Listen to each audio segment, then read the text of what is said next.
আপনার acts of service যেটা আপনি বললেন সেক্ষেত্রে কিছু মানুষ দেখবেন যে যারা কাজ করতে পছন্দ করে তারা এটার মাধ্যমে ভালোবাসা প্রকাশ করে, বাসার কাজ করতেছে, সবার কাছে হেল্প করতেছে, বাইরে ছুটে যেতেছে, সবাইকে হেল্প করতেছে, ডিশেস ওয়াশ করতেছে, কাপড় ধুইতেছে, রান্না করতেছে। হ্যাঁ, অনেক ছেলেরাও কিন্তু এটা করে, মেয়েরা তো করেই।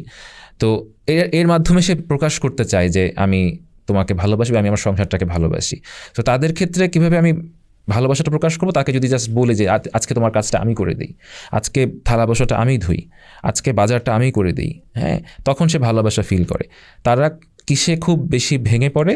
যদি আপনি তাকে বলেন যে এত কিছু করার পরও আপনি যদি তার ভুল ধরেন, তুমি তো এটা করো নাই, সে যে 10টা কাজ করছে সেটা কিন্তু আপনি বলতেছেন না। সো তাকে যদি আপনি থ্যাংক ইউ না বলেন, সে মারাত্মক রকম অফ হয়ে যায়। সো যাদের লাভ ল্যাঙ্গুয়েজ হচ্ছে অ্যাক্টস অফ সার্ভিসেস, তাদেরকে সবসময় অ্যাপ্রিসিয়েট করতে হয়। তুমি তো করছো, ভালো করছো, আমি এটা বুঝি তোমার কষ্ট হয়। তাকে যখনই আপনি ভুল ধরাবেন